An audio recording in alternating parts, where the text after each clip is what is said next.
Case related सही आहे। त हाणे उन में जेके शयूं असां पढ़ियूं त केरु रिपीट कंदो हिते त कहिड़ियूं कहिड़ियूं शयूं असां कल क्लियर कयूं? हिकिड़ो स्टूडेंट को बि रिपीट करे छॾिजे जेके असां शयूं पढ़ियूं।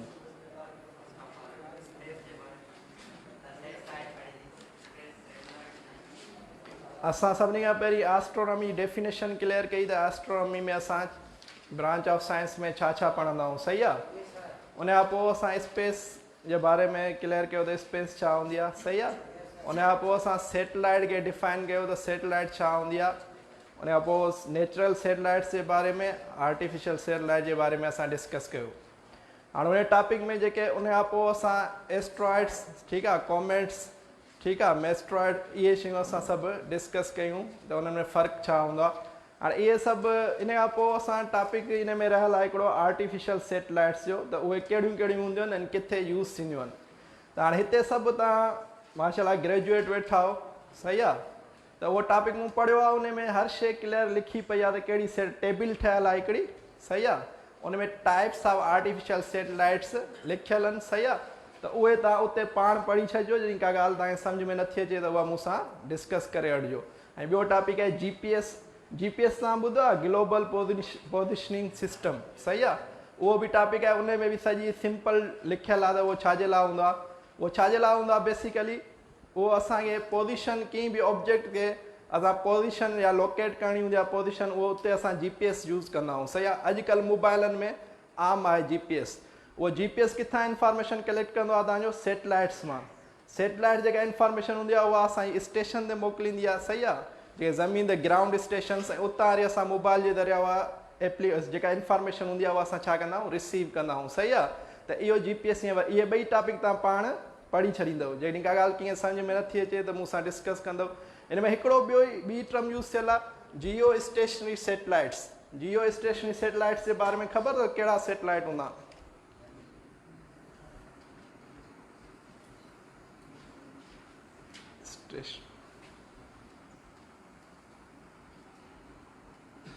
इन जे बारे में का आहे नॉलेज?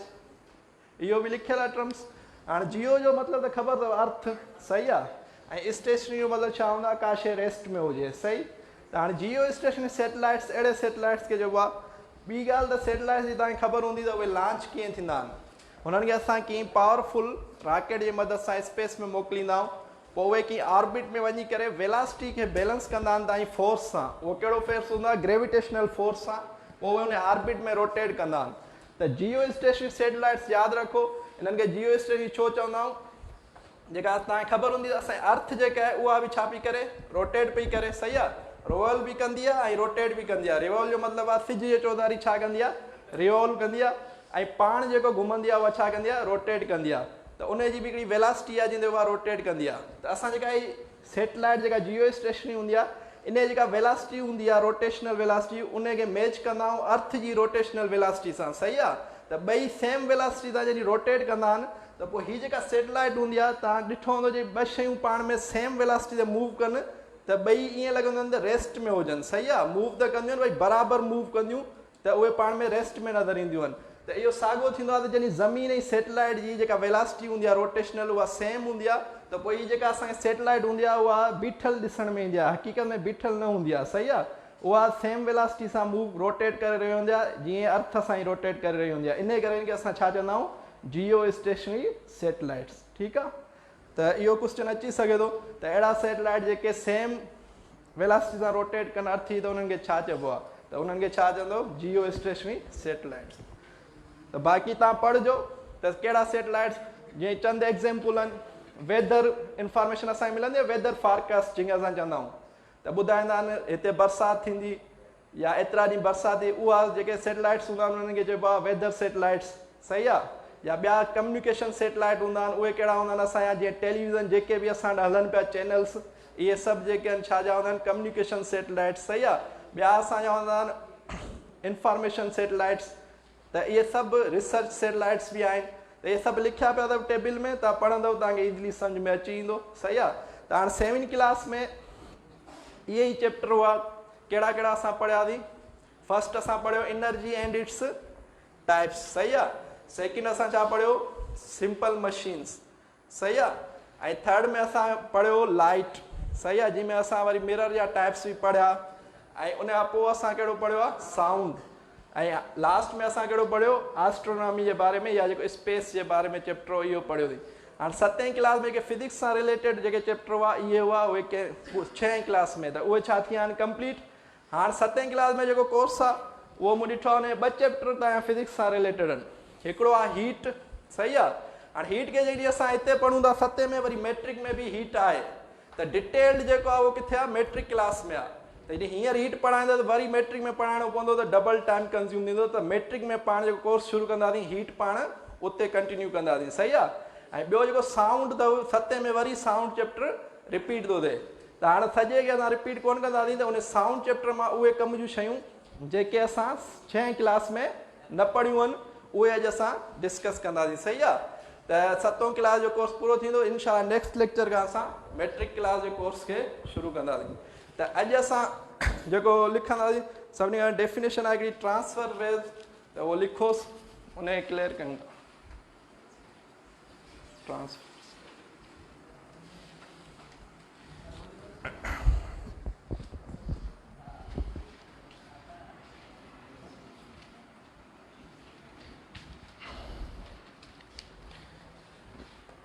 तव्हां हिकिड़ो ॼणो वञे मार्कर खणी अचे साईं खां, साईं जो मार्कर का ॾियो या ॾिसूं ही लिखे थी।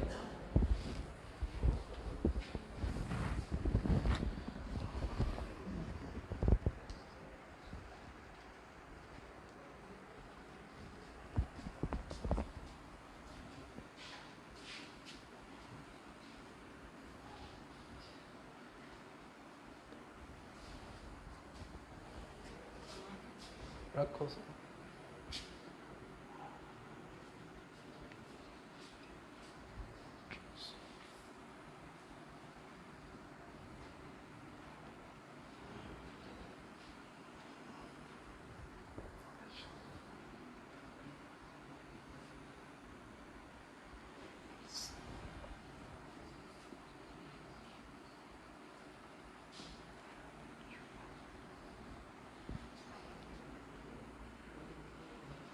पाण में थोड़ो घटि ॻाल्हायो, ठीकु आहे न, ख़ासि करे तव्हां।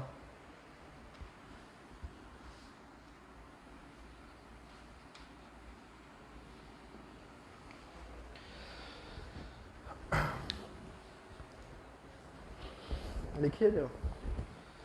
हाणे लास्ट टाइम असां साउंड चैप्टर जॾहिं पढ़ियोसीं त असां हिकिड़ी वेव जी टाइप डिस्कस कई, कहिड़ी हुआ लॉन्गिट्यूडनल वेव, सही आहे।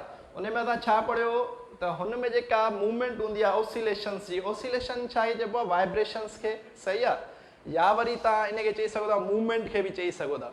त जेका असांजी लॉन्गिट्यूडनल वेव हूंदी आहे उन में जेका मूवमेंट थींदी आहे उहा थींदी आहे parallel to the direction of wave.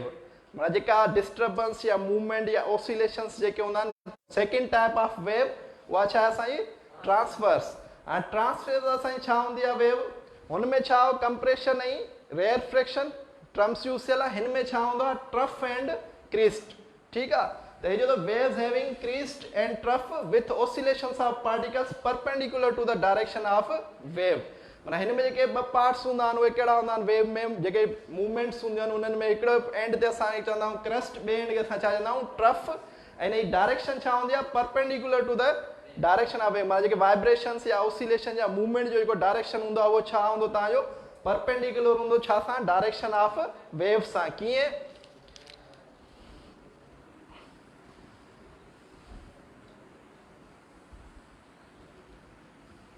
हाणे ही हिकिड़ी वेव आहे, जीअं रसे खे असां मूवमेंट ॾींदासीं, सही आहे, त रसो बि इन शेप में मूव कंदो आहे। या कोई स्प्रिंग असां खणूं, सही आहे, या सनो को का अहिड़े स्प्रिंग ड्रिगो स्प्रिंग असां खणंदा, या पाइप असां को खणूं त हुनजी जॾहिं असां मूवमेंट ॾींदासीं हुन शेप में मूव कंदो आहे। त इहे वेव्स ठहंदी आहे। पाणी में असां पत्थर उछलंदा आहियूं, जेके वेव्स ठहंदा आहिनि उहे बि तव्हांजा कहिड़ा ठहंदा आहिनि ट्रांसफर वेव्स, सही आहे। हाणे हिन में ॾिसो जेका ही जेका मूवमेंट आहे इहा छा आहे, इनखे असां मूवमेंट चवंदा आहियूं। जेको अपवर्ड कर्व ठहियो आहे, वरी डाउनवर्ड कर्व ठहियो आहे, इहे छा आहिनि मूवमेंट्स ऑफ द वेव। हाणे असांजी वेव केॾांहुं मूव पई करे, हिन डायरेक्शन में, सही आहे। पर असांजी जेका मूवमेंट जी डायरेक्शन छा आहे उहा या अपवर्ड आहे या त डाउनवर्ड आहे। त तव्हांखे ख़बर आहे जिथे एल शेप ठहंदा उते हमेशह एंगल छा हूंदी आहे 90 डिग्री, उते एंगल छा ठहंदी 90 डिग्री। तव्हां ॾिसो त मूवमेंट ऑफ द वेव ऐं जेका डायरेक्शन ऑफ द वेव आहे उहे पाण में छा आहिनि 90 डिग्री ते आहिनि। 90 डिग्री ॿिनि लफ़्ज़नि में असां छा चवंदा आहियूं परपेंडिकुलर। त इहा शइ ते लिखियल आहे, ठीकु आहे। हाणे हिन जो जेको ही पार्ट हूंदो आहे हाईएस्ट पॉइंट जेका हूंदी आहे वेव जी, इनखे असां चवंदा आहियूं क्रीस्ट। इनखे छा चवंदा आहियूं क्रेस्ट या क्रीस्ट। ऐं हिनखे असां जेका लोएस्ट पॉइंट हूंदी आहे इनखे असां चवंदा आहियूं ट्रफ, ठीकु आहे। त हाणे डेफिनेशन खे तव्हां ॾिसो छा चइजे waves having crest and trough, crest and trough with oscillations of particle, माना ही जेके ऑसिलेशन सेम या वाइब्रेशन ऑफ पार्टिकल्स उहे छा हूंदो perpendicular to the direction of wave, सही आहे। त इहा असांजो छा आहिनि ट्रांसवर्स वेव जेके सेकेंड टाइप ऑफ वेव आहिनि। हाणे हिते हिकिड़ी पॉइंट तव्हांखे एड कंदुसि, असां पढ़ियो जेके साउंड वेव हूंदा आहिनि उहे छा कंदा आहिनि मूव कंदा आहिनि छा कहिड़े वेव्स में लॉन्गिट्यूडनल वेव्स में, सही आहे। इहो असां पढ़ियो लास्ट लेक्चर में। पर हाणे तव्हांखे हिकिड़ी ॻाल्हि हिते क्लियर रखणी आहे, जॾहिं एयर में या फ्लूइड्स में साउंड मूव कंदो त कहिड़े वेव्स में कंदो लॉन्गिट्यूडनल वेव्स में, पर जॾहिं सॉलिड में साउंड मूव कंदो आहे त उहो कहिड़े वेव्स में कंदो ट्रांसवर्स वेव में, ठीकु आहे। इहा पॉइंट तव्हांखे नोट करणी आहे। इन सॉलिड्स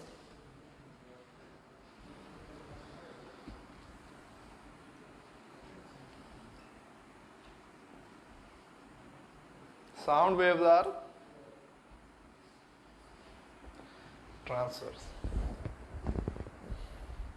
जनरली जॾहिं क्वेश्चन अचे थो पेपर में त तव्हां जेके साउंड वेव्स आहिनि, सही आहे, उहे कीअं साउंड कीअं ट्रेवल कंदो आहे, त उते ऑप्शन हूंदो लॉन्गिट्यूडनल। पर ये पर्टिकुलर क्वेश्चन थो अचे सॉलिड साउंड मूव्स या ट्रेवल्स, त पोइ तव्हां छा आंसर टिक कंदव ट्रांसवर्स, ठीकु आहे।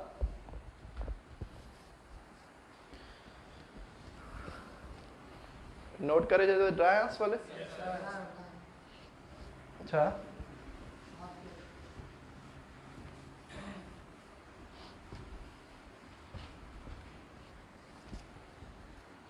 हाणे इनमें कैरेक्टरिस्टिक्स ऑफ वेव्स आहिनि जेके लास्ट चैप्टर में इहे शयूं डिस्कस न थियल हुयूं 6 क्लास जे कोर्स में, पर हिते इहे शयूं डिस्कस थियूं आहिनि कैरेक्टरिस्टिक्स, सही आहे। त उहे कहिड़ा हूंदा आहिनि वेव्स में कैरेक्टरिस्टिक। फर्स्ट जेको आहे वेव लेंथ,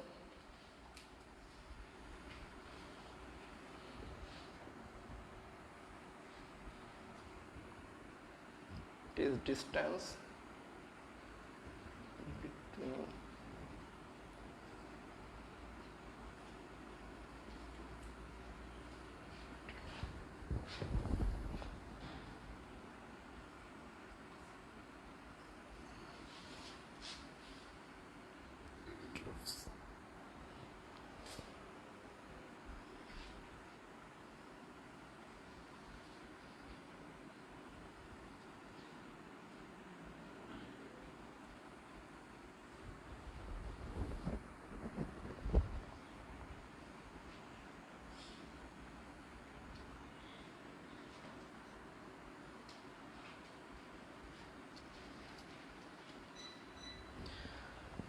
हाणे वेव लेंथ असां छा खे चवंदा आहियूं त वेव्स में जॾहिं असां वेव्स जे बारे में पढ़ंदा आहियूं त उते असां कोई टर्म्स या कैरेक्टरिस्टिक्स आहिनि वेव जा जेके असां यूज़ कंदा आहियूं, इन जा फार्मूला बि आहिनि, सही आहे। जीअं वेलासिटी ऑफ वेव असां फाइंड कंदा आहियूं त उते वेव लेंथ असां यूज़ कंदा आहियूं। त हाणे हिन में वेव लेंथ खे डिफाइन कीअं कंदा आहियूं, it is the distance between two consecutive crest or trough. मतिलबु जॾहिं ॿ कॉन्जिक्यूटिव जो मतिलबु छा आहे, जेका शइ हिक ॿिए जे पोयां लगातार अचे, सही आहे। मतिलबु ॿिन्ही जे विच में को स्पेस न अचे। हिकिड़ो तव्हां क्रिस्ट खणो, सेकेंड उनखां सेकेंड जेको ईंदो उहो तव्हां खणंदो त इनखे चइबो कॉन्जिक्यूटिव। जेकॾहिं मां फर्स्ट खणा सेकेंड खे छॾे ॾियां वरी थर्ड वञी खणा त इहो असांजो कॉन्जिक्यूटिव न सॾाईंदो। त कॉन्जिक्यूटिव जो मतिलबु आहे जेको फर्स्ट खां पोइ साम्हूं जेको सेकेंड ईंदो, सही आहे, त उन ॿिन्ही खे तव्हां खणंदव त उन जे विच में कोई डिस्टेंस हूंदो, उनखे असां छा चवंदा आहियूं वेव लेंथ। हाणे कीअं, हीअ असां छा आहे हिकिड़ो क्रेस्ट आहे, ठीकु आहे, हीअ असांजो ॿियो क्रेस्ट आहे, ठीकु आहे, पॉइंट जेका सेंटर पॉइंट हूंदी आहे हाईएस्ट पॉइंट, हिन ॿिन्ही जे विच में कोई डिस्टेंस आहे, इनखे असां चवंदा आहियूं वेव लेंथ ऑफ वेव्स, ठीकु आहे। हाणे इहा वेव लेंथ थी, या त वरी तव्हां हिनखे ॿिए तरीक़े सां डिफाइन करे सघो था, जेकॾहिं क्रेस्ट जे विच में डिस्टेंस नथा खणो त ट्रफ जे विच में बि खणी सघो था। हीअ असांजो ट्रफ आहे हिकिड़ो, ॿियो हीअ असांजो सेकेंड ट्रफ आहे, हिन ॿिन्ही जे विच में जेको डिस्टेंस आहे इनखे बि तव्हां चई सघो था वेव लेंथ, सही आहे। ऐं हीअ ॿई हमेशह इक्वल हूंदा आहिनि। तव्हां चाहे ही डिस्टेंस करो ॿिनि क्रेस्ट जे विच में या चाहे ॿिनि ट्रफ जे विच में डिस्टेंस खणो त ॿिन्ही जी जेका डिस्टेंस हूंदी आहे लेंथ हूंदी आहे उहा छा हूंदी सेम हूंदी ऐं हिनखे मेयर छा में कबो आहे मीटर्स में जो यूनिट असां जेको खणंदा आहियूं उहो छा में कबो SI यूनिट जेको आहे लेंथ आहे त ज़ाहिरी ॻाल्हि आहे उहा मीटर में मेयर थींदी ऐं हीअ जेको आहे हिनखे लैम्डा चइबो आहे ग्रीक वर्ड आहे जिन सां असां वेव लेंथ खे शो कंदा आहियूं या डेनोट कंदा आहियूं लैम्डा ठीकु आहे त हीअ हिनजी सिंबल आहे जे उल्टो V बि हिनखे लिखंदा आहिनि सही आहे त हीअ हिनजी सिंबल त वेव लेंथ खे शो असां हिन सां कंदा आहियूं हाणे हिन में लॉन्गिट्यूडनल वेव हुजे त पोइ तव्हां छा लिखंदव इट इज डिस्टेंस बिटवीन हिते त आहे 2 कॉन्सिक्यूटिव ट्रफ आर क्रेस्ट त हीअ लॉन्गिट्यूडनल वेव हुजे कीअं डिफाइन कंदव वेव लेंथ खे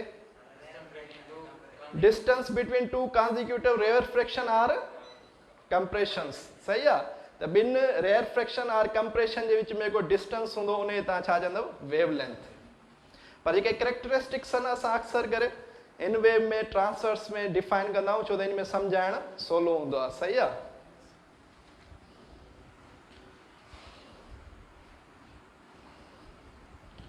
हाणे वेव लेंथ खां पोइ ॿियो असांजो कैरेक्टरिस्टिक्स आहे एम्पलीट्यूड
हाणे असांजो एम्पलीट्यूड छा आहे चए थो distance between the rest or mean position or moving particles to top of the crest or bottom of the trough मतलब चए थो जेका मीन पोजिशन छा खे चइबो आहे अहिड़ी पोजिशन जिथे का शइ असांजो जेको एम्पलीट्यूड 0 हुजे जिथे असांजो एम्पलीट्यूड 0 हूंदो उनखे असां चवंदा आहियूं mean position or rest position त हिन केस में असांजी मीन पोजिशन कहिड़ी थींदी जिथे एम्पलीट्यूड 0 आहे हीअ जेका पॉइंट आहे जेका असां सेंट्रल लाइन ड्रा कई आहे वेव जे विच में इते असांजी छा हूंदी आहे एम्पलीट्यूड छा हूंदो 0 हूंदो आहे त इन करे असां छा चवंदा आहियूं मीन पोजिशन बि चवंदा आहियूं ऐं हिन लाइन ते हिनखे असां रेस्ट पोजिशन बि चई सघूं था त हिन रेस्ट पोजिशन वारी लाइन खां केसि ताणी जो त position moving particle to top of the crest त क्रेस्ट जे टॉप ताईं जेको डिस्टेंस आहे त हिनखे तव्हां चई सघो था त मीन पोजिशन खां जेको परपेंडिकुलर डिस्टेंस आहे टॉप ऑफ द क्रेस्ट ताईं उन तव्हां छा चवंदा एम्पलीट्यूड मतिलबु हिन पॉइंट खां वठी करे हीअ जेको डिस्टेंस आहे परपेंडिकुलर मीन पोजिशन खां त हीअ असांजो छा रहंदो एम्पलीट्यूड ऑफ वेव या वरी हिनखे तव्हां हीअ बि डिफाइन करे सघो था मीन पोजिशन खां downward bottom of the trough ठीकु आहे त हाणे हीअ असांजो छा आहे एम्पलीट्यूड मतिलबु वेव लेंथ जेको आहे असांजो उहो छा पैरेलल डिस्टेंस सही आहे मीन पोजिशन जेका सेंट्रल लाइन आहे उन पैरेलल डिस्टेंस जेको तव्हां मेयर कयो पिया उहा छा असांजी वेव लेंथ आहे पर एम्पलीट्यूड छा आहे तव्हांजो जेको मीन पोजिशन खां जेको परपेंडिकुलर डिस्टेंस ट्रफ या बॉटम ऑफ द क्रेस्ट ते जेको मेयर कंदव उन तव्हां छा चवंदव एम्पलीट्यूड ठीकु आहे उन खां पोइ असां हिकिड़ो टर्म यूज़ थींदो आहे हिन में फ्रीक्वेंसी ॿुधियो हूंदो तव्हां मैथ में बि आहे शायदि कॉमन आहे त फ्रीक्वेंसी चवंदा आहिनि नंबर ऑफ वाइब्रेशंस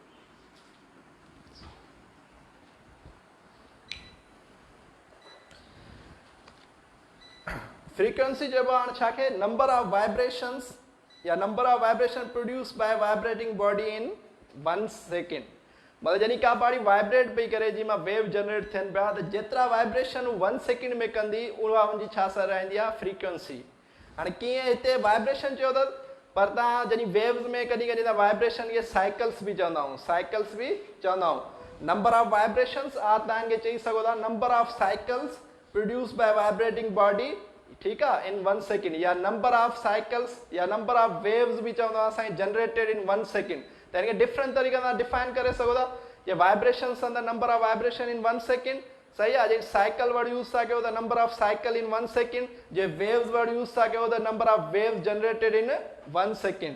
त इन टिनी डिफाइन में तव्हां कंदव हिकिड़े सेकेंड में केतिरा वाइब्रेशंस प्रोड्यूस था थियनि कंहिं ऑब्जेक्ट मां, या केतिरा वेव्स जनरेट था थियनि, उनखे असां उनजी छा चवंदा आहियूं, वेव जी फ्रीक्वेंसी। हाणे हिकिड़ी ॻाल्हि ॿुधी छॾियो त जॾहिं वेव जो कंप्लीट साइकिल या 1 वाइब्रेशन, सही आहे, या 1 वेव कंप्लीट कॾहिं थींदी, जॾहिं ही 0 पॉइंट खां स्टार्ट थी, हिकिड़ो तव्हांजो छा थी वियो, क्रिस्ट ठही वियो, सही आहे, ऐं इहो वञी करे ट्रफ कंप्लीट थींदो हिते, मतिलबु हिन पॉइंट खां शुरू करे जॾहिं वेव हिन पॉइंट ते पुॼे पई त इहा असांजी छा आहे, 1 साइकिल आर 1 कंप्लीट वेव, मतिलबु असांजो सर्किल पूरो थिए, हीअ हाफ सर्किल ऐं ॿियो ही डाउनवर्ड हाफ सर्किल, त पोइ असांजो 1 साइकिल कंप्लीट ईंदो। हेसि ताणी तव्हां हिनखे 1 वेव नथा चई सघो कंप्लीट या 1 वाइब्रेशन, ट्रफ ऐं क्रिस्ट ॿई कंप्लीट थींदा, पोइ तव्हांजी छा थींदी उहा 1 साइकिल या 1 वेव उनखे असां कंसिडर कंदासीं, या 1 वाइब्रेशन, सही आहे। त हिते जेका ही वेव ठहियल आहे हिन में घणा वाइब्रेशन शो थियल आहिनि या घणा साइकिल्स शो थियल आहिनि, 2। हिकिड़ो साइकिल हीअ आहे असांजो हिन पॉइंट खां 0 खां वठी ए ताईं, सही आहे, ऐं ॿियो साइकिल असां छा आहे, ए खां वठी बी ताईं। त हाणे हिन में मां थो चवां ही वेव अहिड़ी आहे जंहिंमें 2 वाइब्रेशन कंप्लीट थिया 1 सेकेंड में। घणा वाइब्रेशन कंप्लीट पिया थियनि, टाइम असां वटि 1 सेकेंड आहे, ऐं वाइब्रेशंस या साइकिल जेके थिया आहिनि उहे असां 2 थिया आहिनि, सही आहे, साइकिल कंप्लीट थिया आहिनि। त हिनजी फ्रीक्वेंसी घणी थींदी, हिनजी फ्रीक्वेंसी छा थींदी, 2 हर्ट्स, ठीकु आहे। हाणे हर्ट्स छा आहे, फ्रीक्वेंसी खे मेयर करण जो यूनिट आहे। जे लेंथ खे असां मेयर कंदा आहियूं छा में, मीटर में, फ्रीक्वेंसी खे असां छा में मेयर कंदा आहियूं, हर्ट्स में। हर्ट्स जी स्पेल पूरी त ही आहे HRTZ, पर इनखे शॉर्ट फॉर्म में लिखंदा आहियूं असां H एंड Z। त इहा हर्ट्स जी निशानी आहे, इहो छा यूनिट ऑफ फ्रीक्वेंसी। ऐं हिन जो ॿियो यूनिट बि हूंदो आहे, सिंपली चईंदा हर्ट्स तव्हां यादि न आहे त ॿियो यूनिट छा आहे, साइकिल पर सेकेंड बि तव्हां हिनखे चई सघो था, वाइब्रेशन पर सेकेंड बि चई सघो था, ठीकु आहे। त इहे यूनिट बि असांजा यूज़ थी सघंदा।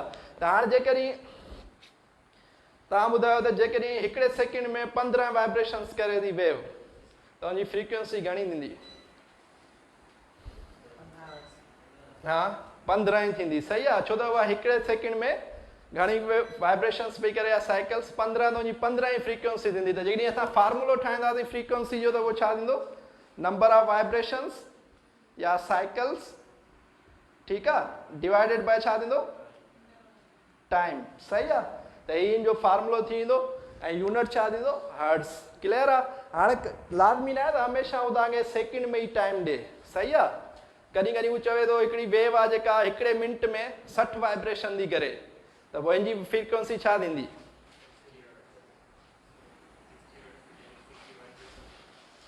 हाणे सो थोरो चेंज कंहिं में त कंफ्यूज़ थियो पियो आहे न, घणी थींदी,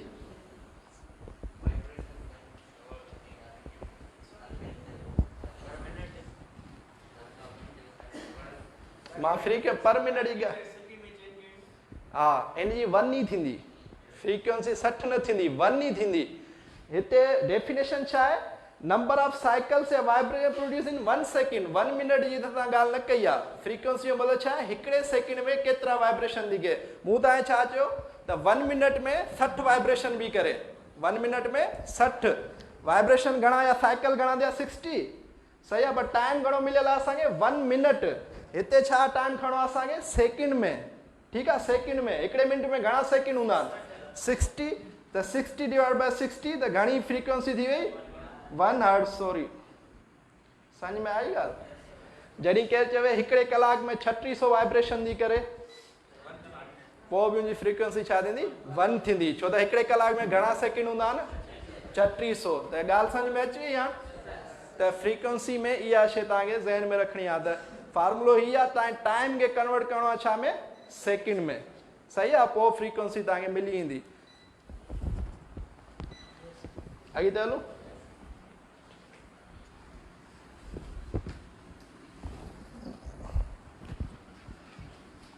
सम्झ में अचो पई आहे।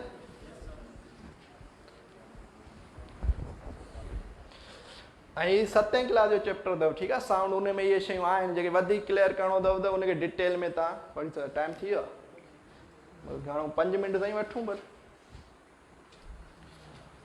हाणे हिन में लास्ट टाइम साउंड में असां क्वालिटी ऑफ साउंड न पढ़ी, सही आहे। क्वालिटी ऑफ साउंड जेके आहे उहा टन शयुनि ते डिपेंड कंदी आहे। हिकिड़ी पिच ते डिपेंड कंदी आहे, सही आहे। लाउडनेस ते डिपेंड कंदी आहे। उहे शयूं प्रीवियस चैप्टर में कोन्हूं, हिते असां डिस्कस करे था जॾहिं इहे पिच ऐं लाउडनेस असांजी छा हूंदी आहे। पिच ॿुधियो अथव साउंड, हिकिड़ी क्रिकेट पिच न आहे, सही आहे, साउंड जी पिच आहे, ठीकु आहे। त इन जो थोरो ॾिसो ही छा हूंदी आहे।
हिकिड़ी पॉइंट रहिजी एम्पलीट्यूड में, त एम्पलीट्यूड खे जेको असां मेयर कंदा आहियूं उहो छा में कंदा आहियूं, असां मीटर में बि मेयर कंदा आहियूं, पर हुनखे एम्पलीट्यूड बेसिकली जेको आहे साउंड जो एम्पलीट्यूड बि डिफाइन कंदो आहे। त साउंड में जॾहिं प्रेशर ऑफ साउंड असां मेयर कंदासीं एम्पलीट्यूड, त उहो डेसिबल्स में कबो, ठीकु आहे, डीबी।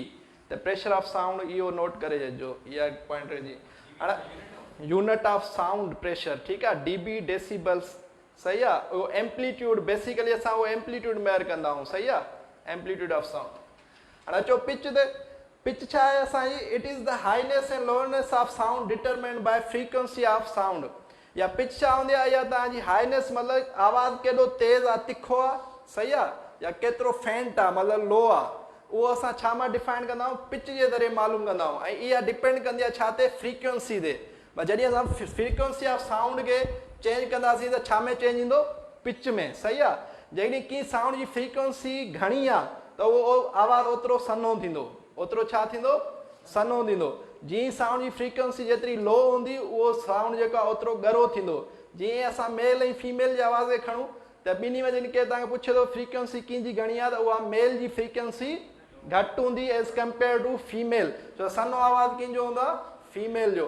त इहो यादि रखे छॾियो, जीअं बि साउंड जी पिच हाई हूंदी या जेतिरो साउंड तिखो लॻंदो कननि खे, उन जी फ्रीक्वेंसी ओतिरी छा हूंदी, हाई हूंदी।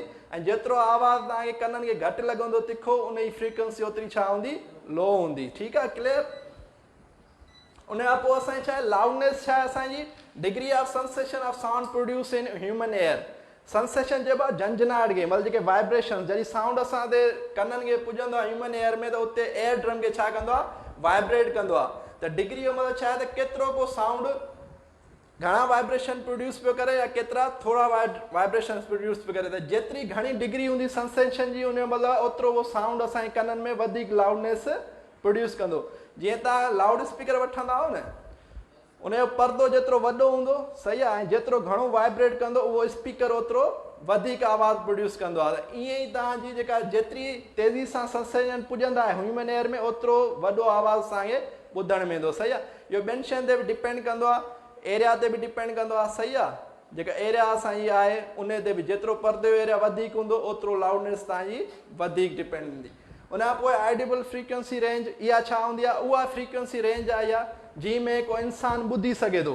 मतिलबु असां हींअर फ्रीक्वेंसी पढ़ी आया थी न, अहिड़ा वेव्स जिन जी frequency 20 hertz to 20K hertz हूंदी। 20K मतिलबु 20,000, सही आहे। 20 खां वठी 20,000 जे विच में जी वेव जी फ्रीक्वेंसी हूंदी उहो असांजो कनु ॿुधी सघे थो।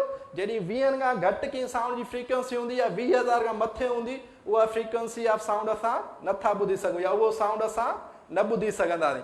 मतिलबु जेका फ्रीक्वेंसी 20 या 20 खां मथे हुजे या 20,000 या 20,000 खां घटि हुजे उहो असां ॿुधी सघंदासीं। इन खां मथे या घटि असां ॿुधी नथा सघूं। इन खे चइबो आहे ऑडिबल फ्रीक्वेंसी रेंज या उहा रेंज जी में असां ॿुधी सघूं था। ठीकु आहे, थैंक यू।